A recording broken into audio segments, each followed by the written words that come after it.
নমস্কার দর্শক বন্ধুরা, আমি ঘরোয়া রান্নাঘর থেকে অপর্ণা বলছি। আজকে একটা রেসিপি নিয়ে এসেছি, নিরামিষ রেসিপি। এটা আমাদের বাঙালির ঘরে ঘরে সকলেই প্রায় জানেন, লাউ শাকের তরকারি।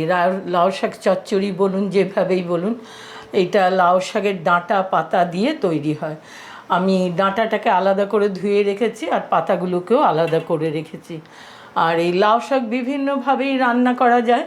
আমি যেভাবে রান্না করছি আজকে সেটাই আপনাদের সঙ্গে শেয়ার করছি বন্ধুরা। আমি পোস্ত দিয়ে করব।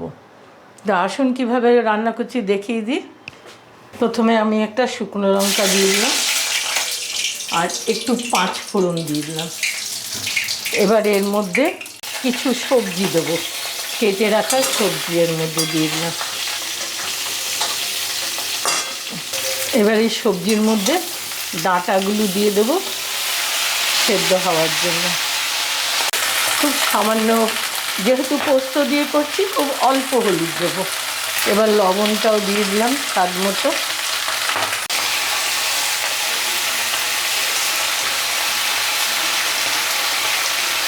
সবজিগুলো, ডাঁটাগুলো একটু নরম হচ্ছে, আমি পাতাগুলো এতে দিয়ে দিলাম। এবার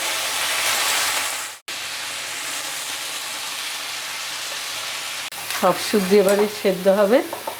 নুন মিষ্টি একটু দিতে হবে, 1 টেবিল স্পুন আমি চিনি দিলাম, কেন পোস্তর তরকারিতে একটু মিষ্টি ভালো লাগে খেতে।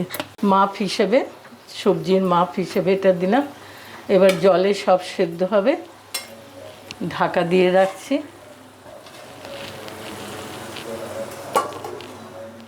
দর্শক বন্ধুরা, আমার এই রেসিপিটা কমপ্লিট হয়ে গেছে।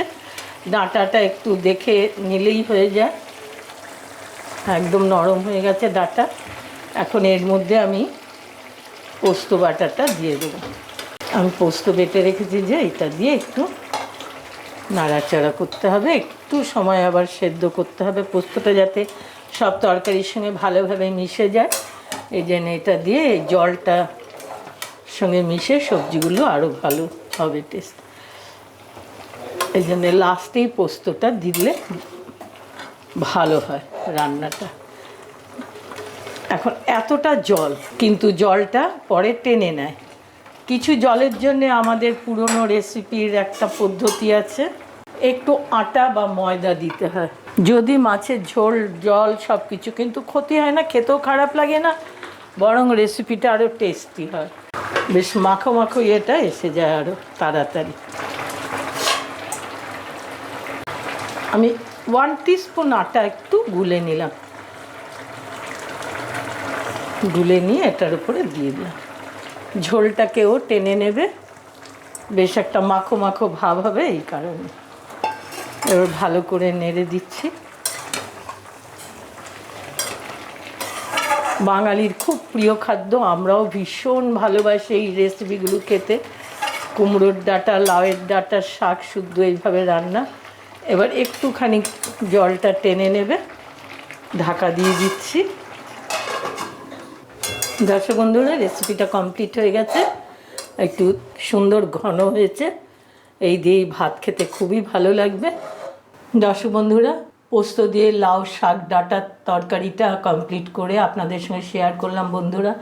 এভাবে বানিয়ে খেয়ে দেখবেন, অন্যান্যভাবেও বানানো যায়। এটা উপাদেয় লাগবে এবং সকলের খুব পছন্দ করবে। পোস্তটা আমরা সবাই ভালোবাসি। এইভাবে বানিয়ে খেয়ে দেখবেন, সকলকে খাওয়াবেন। বন্ধুরা, ভালো লাগলে লাইক করবেন অবশ্যই, একটা আশা করব। অনেকের সঙ্গে শেয়ার করবেন। নতুন বন্ধুরা সাবস্ক্রাইব করে বেল আইকনটা টিপে দেবেন, যাতে প্রতি সময় আমার নতুন নতুন রেসিপি আপনারাও দেখতে পারেন। আজকের মধ্যে রাখছি, ভালো থাকবেন, ভালো খাবেন।